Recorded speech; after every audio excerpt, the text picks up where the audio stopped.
Sebuah kisah mahakarya terbaik dari S.H. Mintarja yang sangat populer di masanya berlatar belakang kerajaan Singasari.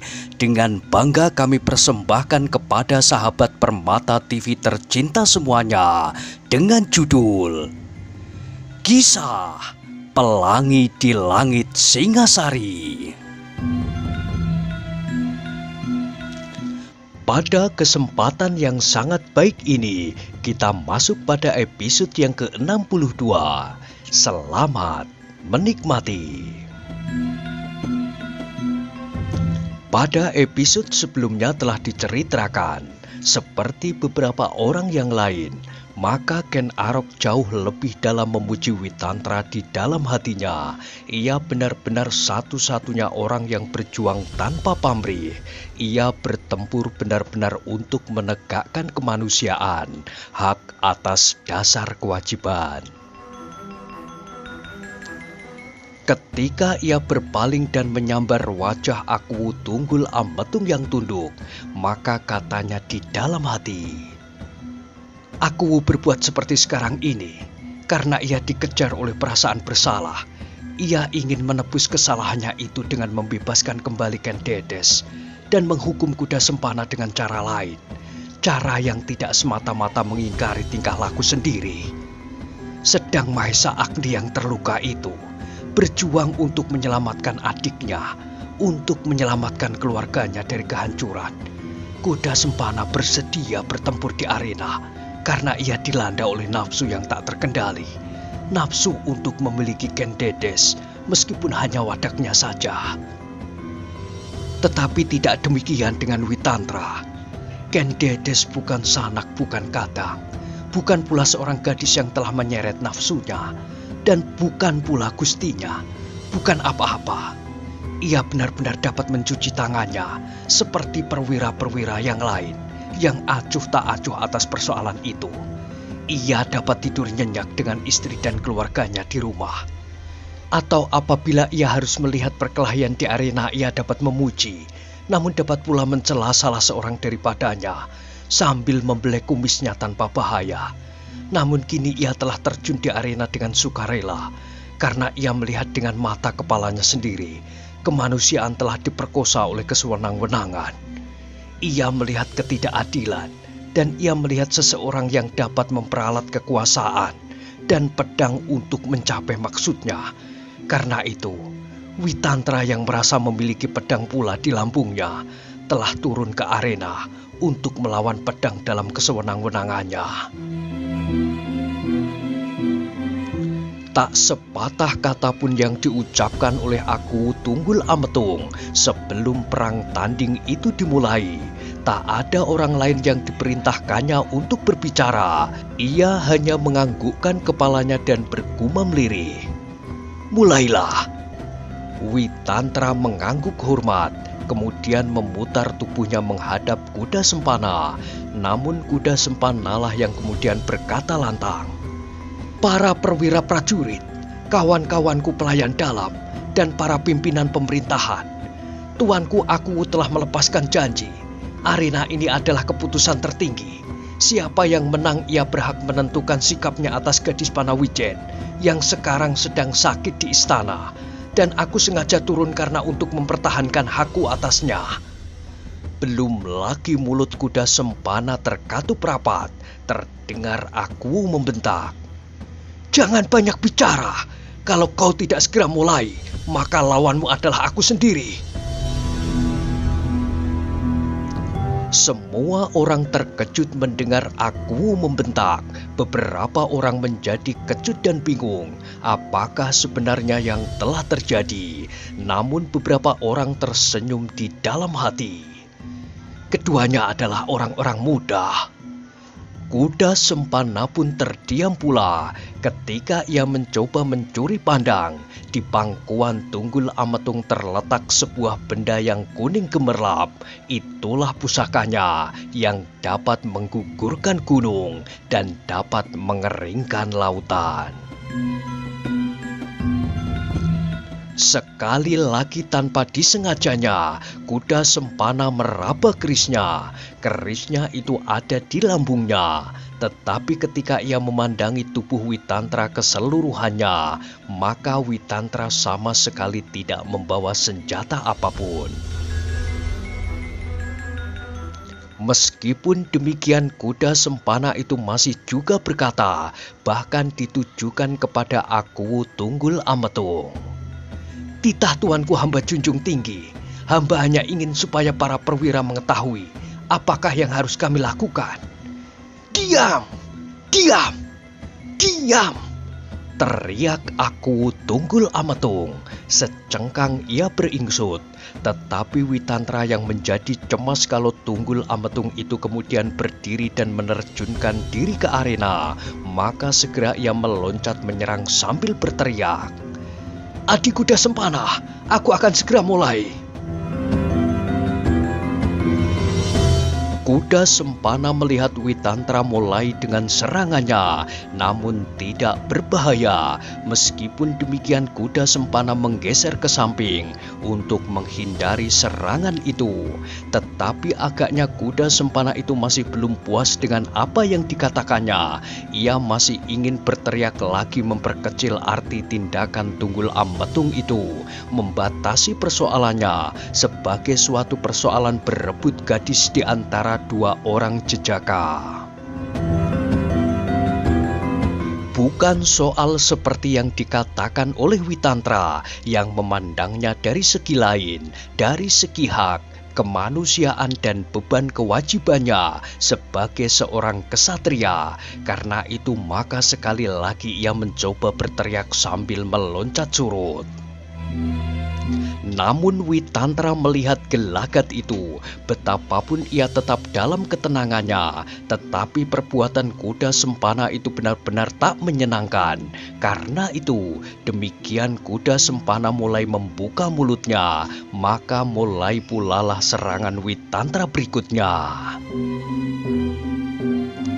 Bukan sekedar serangan untuk mengejutkan lawannya, tetapi serangan kali ini benar-benar mengarah ke titik-titik yang berbahaya bagi lawannya. Sambil melontarkan diri, Witantra menyambar leher kuda sempana dengan ibu jarinya, sedang tangannya yang lain masih berusaha menyerang perut lawannya dengan ujung-ujung jari pula.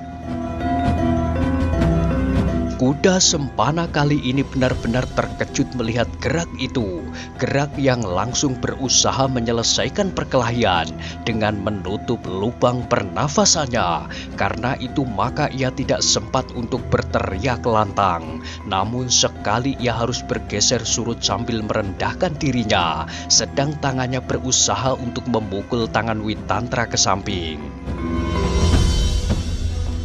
Tetapi Witantra dengan cepatnya menarik tangannya. Sekali ia berputar di atas satu kakinya, dan tiba-tiba tumitnya melayang dalam gerak melingkar menyambar lambung kuda sempana. Kuda sempana mengumpat di dalam hatinya. Witantra benar-benar tidak memberinya kesempatan. Karena itu maka segera dilepaskannya. Maksudnya untuk berteriak-teriak di hadapan para perwira. Kini dipusatkannya segenap perhatiannya kepada Witantra. Kuda sempana menggeram, gumamnya di dalam hati. Alangkah banyak rintangan yang harus aku lampaui. Untuk mendapatkan seorang istri yang cantik, aku harus berkali-kali mempertaruhkan nyawaku. Tetapi Ken Dedes bagiku adalah lambang keteguhan tekadku. Kalau aku tidak mampu mempertahankannya, maka dalam persoalan-persoalan yang lain, aku pun akan selalu gagal. Dengan demikian, maka gerak kuda sempana menjadi semakin mantap. Kepada Wiraprana, kepada Mahesa Agni, ia pernah berkata bahwa bagi seorang kesatria, wanita sama harganya dengan pusaka dan nyawanya. Karena itu maka apapun yang akan ditempuh, maka Ken Dedes harus menjadi miliknya. Ketika matahari merambat semakin tinggi di langit, maka angin lembah pun semakin cepat mengalir, mendorong awan yang putih kelabu mengalir ke utara, segumpal-segumpal, dan kadang-kadang menyapu wajah matahari yang suram. Seolah-olah matahari itu ingin menyembunyikan wajahnya dalam kecemasan, melihat perkelahian yang semakin lama menjadi semakin seru. Demikian perkelahian itu mulai. Demikian segenap perhatian tercurah ke dalam arena. Beberapa perwira yang semula acuh tak acuh saja, kini terpaksa melihat bahwa keduanya tidak hanya sekedar bermain-main. Tunggul Ametung sendiri seakan-akan sebuah patung batu yang diam membeku. Namun betapa tegang wajahnya memandangi perkelahian itu. Semula sebenarnya lah bahwa ia hampir saja meloncat ke dalam arena dan mendorong Witantra pergi seandainya Witantra tidak segera mulai dengan serangannya. Aku sudah tidak dapat lagi mempertimbangkan apakah dengan demikian namanya tidak akan terganggu karenanya, sebab beberapa orang akan tetap menganggap bahwa aku Tunggul Ametung bertempur dengan tangannya hanya untuk mendapatkan seorang gadis desa. Tetapi kini aku masih memiliki kewibawaan. Seandainya yang terjadi itu sebuah sayembara tanding, maka seorang perwira prajuritnya telah melakukan perintahnya. Seandainya ia berhasil, maka namanya akan menjadi semakin baik, bahwa prajuritnya saja telah mampu menyelesaikan pekerjaan itu, apalagi kalau ditanganinya sendiri. Tetapi apapun yang terjadi, maka dengan pasti bahwa masih akan ada orang yang mencibirkan bibirnya sambil berkata, "Kenapa Tunggul Ametung, seorang aku yang berkuasa di Tumapel, telah terlibat dalam persoalan seorang gadis dengan pelayan dalamnya sendiri?" Namun mungkin ada orang lain yang menjawab, "Tetapi aku tidak berbuat sewenang-wenang. Ia memberi kesempatan kepada pelayan dalam itu untuk berjuang. Meskipun seandainya ia mau, maka pelayan dalam itu dapat dibunuhnya tanpa sebab." Tetapi aku tidak dapat berbuat begitu, meskipun di sudut hatinya yang paling jauh tersimpan pula kata-kata itu, mempergunakan kekuasaan untuk membunuh kuda sempana. Namun beberapa orang telah menjadi saksi bahwa aku sendiri telah mengantarkan kuda sempana mengambil gadis itu ke Panawijen. Perkelahian antara Witantra dan kuda sempana itu semakin lama menjadi semakin seru. Masing-masing adalah seorang yang mendalami ilmu tata perkelahian dengan sangat tekunya. Meskipun umur Witantra terpaut beberapa tahun lebih tua, namun tenaga mereka berdua masih dalam tingkat yang sedang berkembang, baik Witantra maupun kuda sempana. Karena itulah, maka keduanya menjadi seperti sepasang burung raja wali yang bersabung di udara, saling menyambar dan saling menerkam, lontar-melontar dalam kekuatan orang-orang muda, desak-mendesak silih berganti. Meskipun demikian, aku Tunggul Ametung selalu mengumpat di dalam hatinya. Ia melihat betapa gerak Witantra terlalu lamban. Kalau dirinya sendiri yang berada di arena itu, maka ia sudah akan menemukan beberapa kesempatan untuk menjatuhkan atau setidak-tidaknya menekan lawannya. Dan sebenarnya lah aku dapat melakukannya.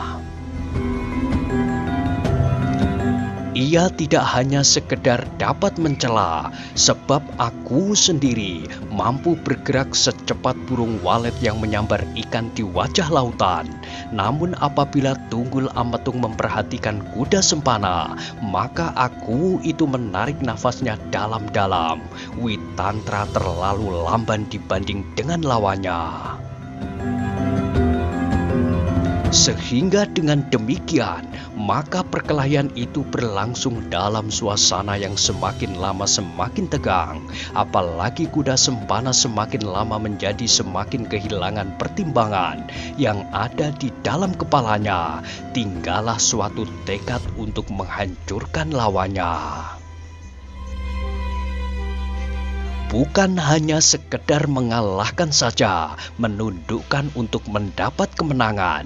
Namun kuda sempana yang marah itu benar-benar ingin mengalahkan lawannya dalam tingkat yang tertinggi, mati.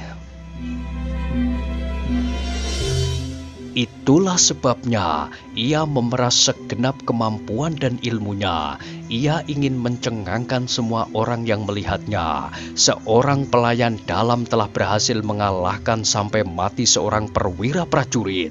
Dengan demikian maka tidak saja ia akan berhasil memiliki seorang gadis yang telah menjadikannya gila, namun ia akan mendapat tempat yang baik di hati para pemimpin Tumapel. Tetapi apabila teringat olehnya bahwa Witantra itu sedang mewakili Akuwu Tunggul Ametung, maka hatinya menjadi suram. Ia benar-benar dihadapkan pada persoalan yang amat pelik. Maju tatu, mundur acur. Kalau ia berhasil mengalahkan Witantra, maka apakah Akuwu benar-benar akan memenuhi janjinya? Tetapi apabila ia dapat dikalahkan, lenyaplah semua impiannya atas seorang gadis yang selama ini telah membungai lereng Gunung Kawi. Persetan dengan keputusan Akuwu nanti, katanya di dalam hati. Namun semua orang yang hadir ini telah mengetahui persoalan yang sedang terjadi. Kalau Akuwu tidak menepati janjinya, maka para kesatria akan mengutuknya. Karena itulah, maka kuda sempana benar-benar berkelahi tanpa pengekangan diri. Setiap kesempatan dipergunakannya sebaik-baiknya untuk membinasakan lawannya. Ia sama sekali tidak canggung dan ragu-ragu. Apa saja yang dilakukan meluncur lepas dengan sekuat tenaganya. Geraknya semakin lama, semakin lincah, menyambar-nyambar tanpa mempertimbangkan apa yang sedang dilakukan oleh lawannya itu. Witantra yang masih berusaha membatasi semua geraknya, merasakan tekanan kuda sempana semakin lama semakin keras.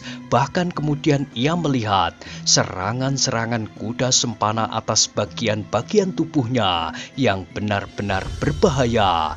Lambung, leher, dan bahkan mata. Witantra yang tenang itu akhirnya merasa juga bahwa kuda sempana bertempur dalam tingkatan yang menentukan hidup atau mati.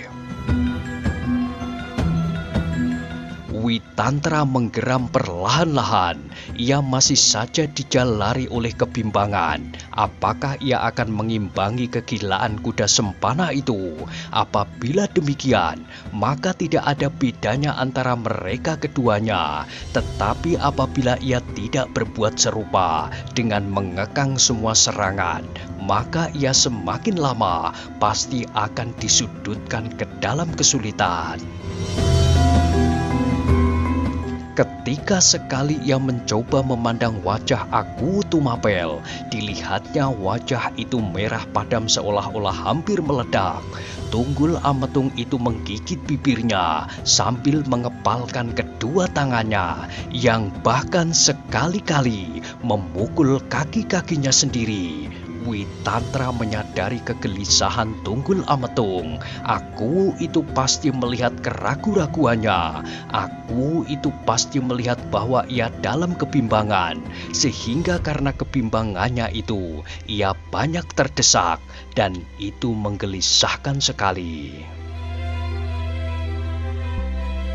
Ternyata bukan saja Tunggul Ametung yang menjadi gelisah, beberapa orang perwira menjadi gelisah pula.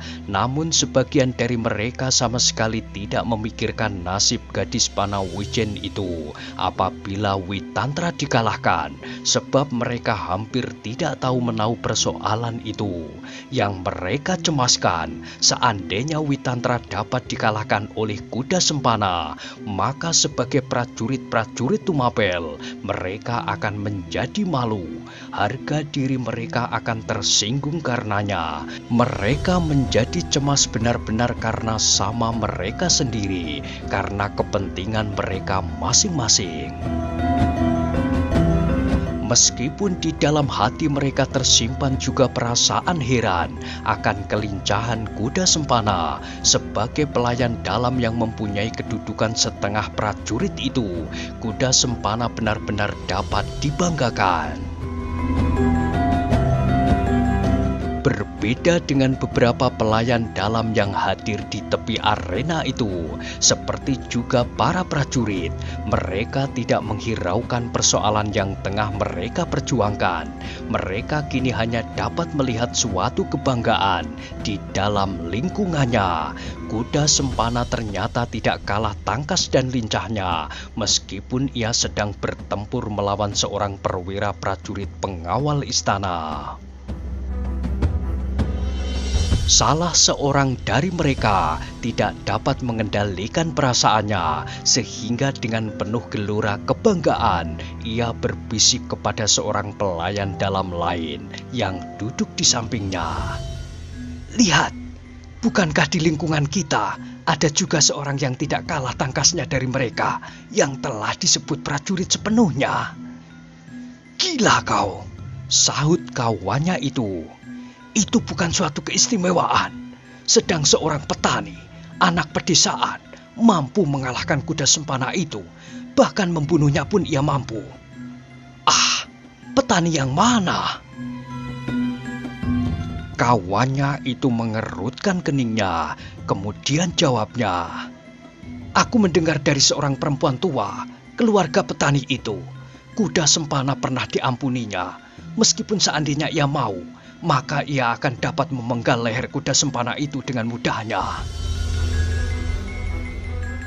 Pelayan dalam yang sedang berbangga itu mengerutkan keningnya. Apakah yang dikatakan kawannya itu sebenarnya telah terjadi atau hanya kawannya itu menjadi iri hati atas keterampilan kuda Sempana?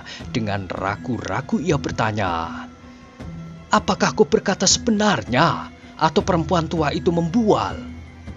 "Sebenarnya, kuda Sempana belum apa-apa.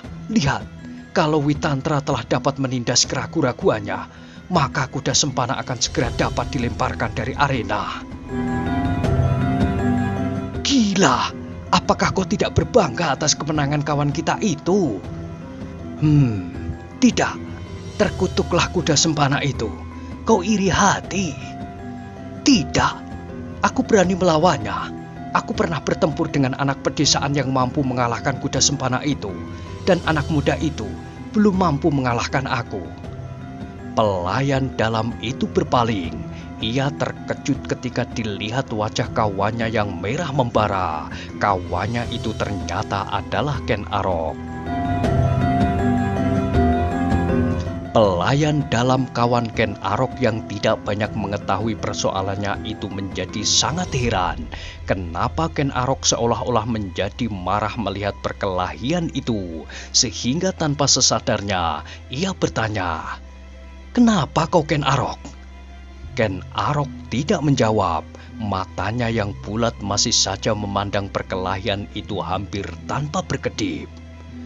"Ken Arok," berkata kawannya, "bukankah dengan demikian maka orang tidak akan dapat menganggap kami orang-orang banci yang tidak berarti di halaman istana ini selain menjadi pesuruh, mengantarkan perintah Akuwu, akan melihat gedung-gedung perbendaharaan, memelihara pusaka-pusaka dan pekerjaan itu yang semacamnya. Bukankah dengan demikian mata seluruh penduduk Tumapel akan terbuka bahwa kami pun prajurit-prajurit yang mampu mengerahkan tenaga dan bertempur seperti selayaknya prajurit. Tidak perlu, sahut Ken Arok pendek. Kawannya itu menjadi semakin heran. Dengan dahi berkerut-kerut ia bertanya pula, kenapa? Apakah kita tidak memiliki kebanggaan atas kesatuan kita?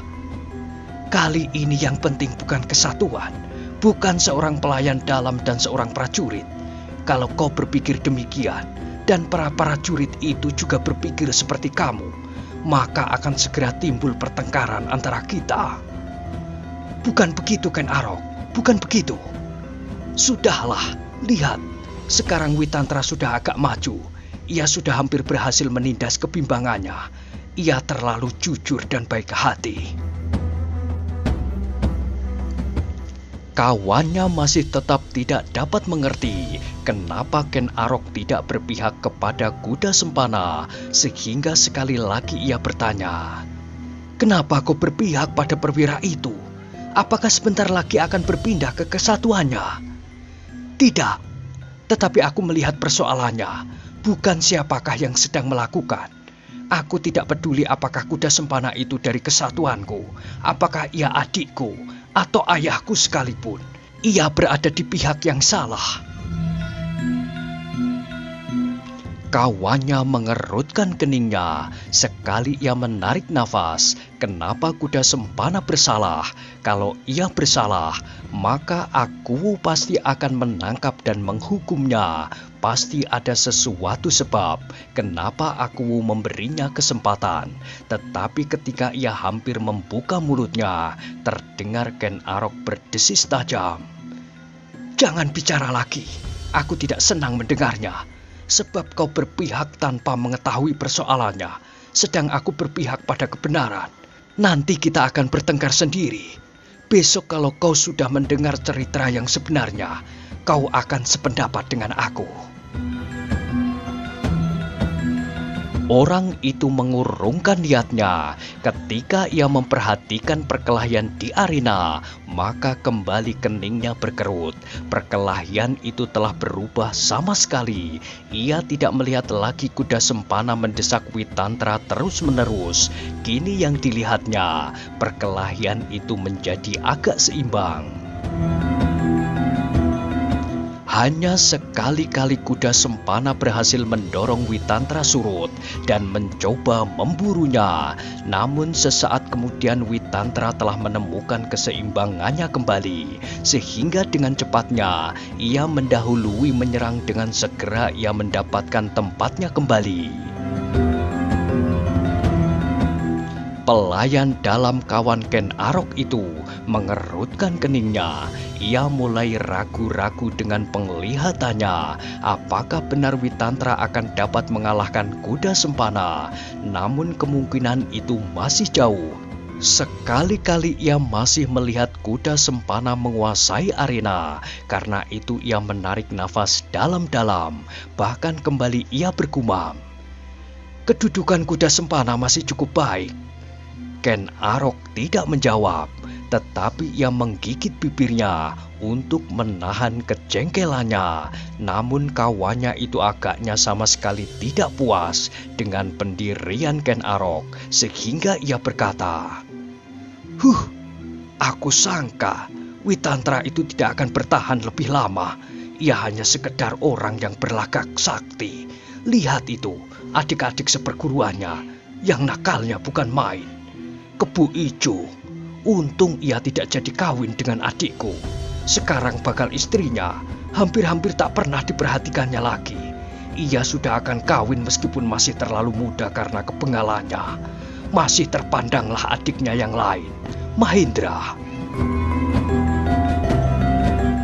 Ken Arok menjadi semakin jemu mendengar kata-kata itu. Kalau tidak di lingkungan orang banyak, maka mulut orang itu pasti sudah disumbatnya. Namun kini ia hanya dapat menggeser untuk beberapa jengkal.